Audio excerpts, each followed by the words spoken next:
માત્રાવરુ અને જાલમસંગ જાડેજા કચ્છનો એને લાંબો ગરાસ છીનવાઈ ગયો, ખબર નથી મારે ક્યાં જવું.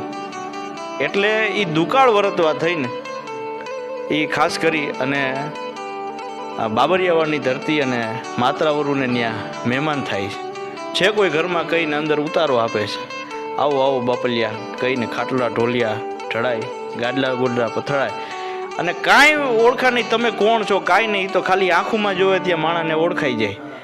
મુમને લાગી તુમના તુમને લાગી મુમ, લૂણ વણુબા પાણીએ પાણી વણુબા લૂણ. હવે આ પ્રેમ છે, પણ આ છતાંય 4 મિલે 64 ખીલે 20 મિલે કરજોડ. એટલે એ ખાલી આમ બે આંખો એની બે આંખો એમ સામે મળી જાય તો એને ખબર પડી જાય કે આ કોઈ સામાન્ય માણસ નથી.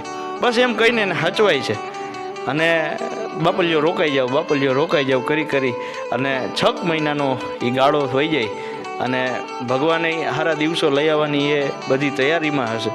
અને સારો એવો વરસાદ થાય અને જાલમસંગ જાડેજાને એને પાછું પોતાનું ઘર સાંભળે, પોતે પાછા જાય. હારી જવા માટે શું કરવું? ત્યારે એમ વિચારે છે કે આને મારી આટલી બધી મહેમાનગતિ કરી છે, આટલું બધું ધ્યાન રાખ્યું ને એની આગળથી હું જવા માટે મારે કાંઈ નથી.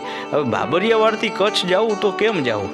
તો જાલમસંગ માત્રાવરુને તો ભેહુંનું એવડું મોટું ખાંડું અને હારી ઘોડિયું, તો કે આની ઘોડી ચોરીને વયો જાવ.